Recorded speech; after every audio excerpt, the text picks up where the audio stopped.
नमस्कार, वेब दुनिया की फटाफट बुलेटिन में आप सभी का स्वागत है। नजर डालेंगे आज की खास खबरों पर। केंद्रीय मंत्री अश्विनी वैष्णव ने कहा 2027 में 2 चरणों में होगी जनगणना। इसके लिए 11,718 करोड़ रुपए का बजट मंजूर किया गया है। इस काम में करीब 30 लाख कर्मचारी लगाए जाएंगे। पहली बार डिजिटल जनगणना होगी।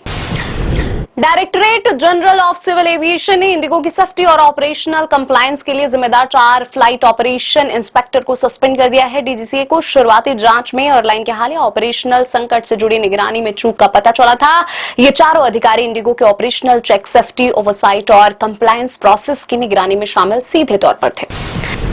लोकसभा में नेता विपक्ष राहुल गांधी द्वारा संसद के शीतकालीन सत्र की कार्यवाही शुरू होने से पहले बुलाई गई बैठक में तिरुवनंतपुरम से कांग्रेस सांसद शशि थरूर नहीं पहुंचे। बताया जा रहा है कि केरल में होने की वजह से शशि थरूर आज राहुल गांधी द्वारा बुलाई गई बैठक में शामिल नहीं हो सके। उन्होंने इस बारे में पार्टी को सूचना दे दी थी।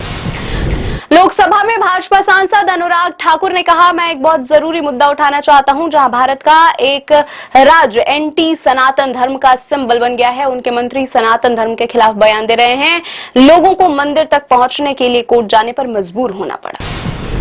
नेता प्रतिपक्ष राहुल गांधी ने लोकसभा में वायु प्रदूषण को गंभीर समस्या बताते हुए इस पर चर्चा की मांग की। उन्होंने कहा, इस मामले में सरकार प्लान बनाए, हम सरकार के साथ हैं। उन्होंने संसद में इस मामले पर चर्चा की भी मांग की। संसदीय कार्य मंत्री किरण रिजिजू ने कहा, हम चर्चा के लिए तैयार हैं। उत्तर प्रदेश में भाजपा अध्यक्ष के चुनाव की तारीखों का ऐलान हो गया है। 13 दिसंबर को दोपहर 1 से 2 बजे तक अध्यक्ष के पद के लिए नामांकन पत्र दाखिल किया जाएगा। 14 दिसंबर को प्रदेश अध्यक्ष के नाम का ऐलान कर दिया जाएगा। अध्यक्ष की दौड़ में केंद्रीय राज्य मंत्री पंकज चौधरी, धर्मपाल लोधी, बीएल वर्मा, हरीश द्विवेदी और गोविंद शुक्ला सबसे आगे। कांग्रेस के पूर्व अध्यक्ष राहुल गांधी ने शुक्रवार को दावा किया, विपक्ष ने संसद में वंदे मातरम और चुनाव सुधारों पर चर्चा के दौरान सत्ता पक्ष की धज्जियां उड़ा दी। गृह मंत्री अमित शाह मानसिक रूप से परेशान थे। बाबा रामदेव ने कहा, देश में अडानी, अंबानी, टाटा, बिरला हैं। उनको घर घर में लोग जानते हैं, उनके प्रोडक्ट्स यूज करते हैं, लेकिन रामदेव का सम्मान है। सम्मान मिलता है तब से, त्याग से, सेवा से। मैं नेता नहीं हूं, लेकिन मुझमें देश हित में 5 से 10 करोड़ वोट जुटाने की क्षमता है। दिल्ली की मुख्यमंत्री रेखा गुप्ता ने 1984 के सिख विरोधी दंगों से प्रभावित परिवारों को 36 सदस्यों को शुक्रवार को नियुक्ति पत्र सौंपे। गुप्ता ने कहा, कोई भी सरकारी सहायता पीड़ितों के आघात को मिटा नहीं सकती, फिर भी उनका प्रशासन उन्हें सम्मान और न्याय के साथ सहायता प्रदान करने को लेकर प्रतिबद्ध है। सीआईसी में रिक्त पदों को भरने के लिए एक उच्च स्तरीय समिति ने वंचित तबके के 5 लोगों के नामों की सिफारिश की है। कांग्रेस नेता राहुल गांधी के उस दावे को खारिज कर दिया गया जिसमें कहा गया था कि अंतिम सूची में अनुसूचित जाति, अनुसूचित जनजाति और अन्य पिछड़ा वर्ग तथा अल्पसंख्यक समुदाय के नाम नहीं है। केंद्रीय मंत्री नित्यानंद राय ने कहा, तेजस्वी यादव और राहुल गांधी का स्वभाव एक जैसा है। वे दोनों ही देश में नहीं रहना चाहते हैं। अब उनकी पार्टी में भी बड़ा विवाद हो गया है। ये लोग जब भी विदेश जाते हैं तो वहां से लौटने के बाद देश के खिलाफ बोलते हैं। एसआईटी के आरोप पत्र में जुबीन गर्ग के चचेरे भाई संदीपन गर्ग पर गैर इरादतन हत्या का आरोप लगाया गया है। संदीपन निलंबित पुलिस अधिकारी हैं। एसआईटी ने गुवाहाटी के मुख्य न्यायिक मजिस्ट्रेट की अदालत में आरोप पत्र दाखिल किया। जुबीन की सिंगापुर में संदिग्ध परिस्थितियों में हो गई थी मौत।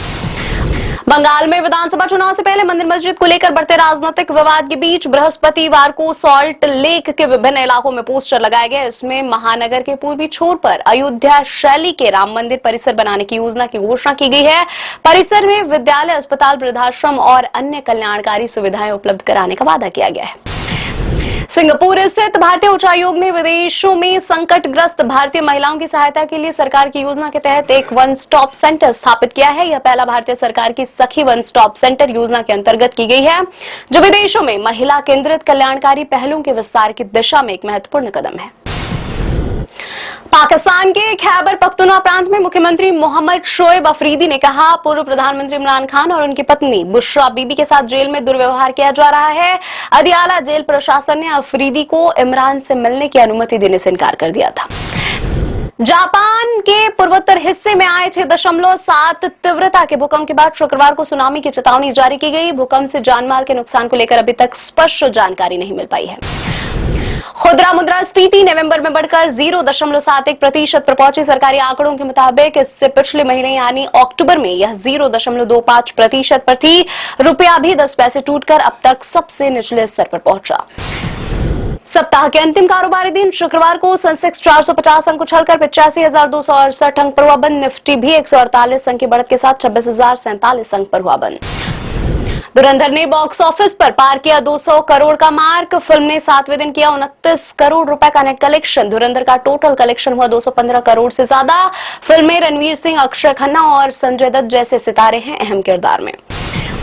बॉलीवुड एक्टर विद्युत जामवाल करने जा रहे हैं Hollywood debut. Film street fighter में आएंगे नजर। फिल्म से विद्युत की पहली झलक आई सामने। फिल्म के टीजर में बोल्ड लुक में नजर आ रहे हैं विद्युत जामवाल। ये थी आज की फटाफट बुलेटिन। ऐसे ही ताजा अपडेट्स के लिए बने रहे हमारे साथ, यानी कि विजिट करें अब दुनिया पर।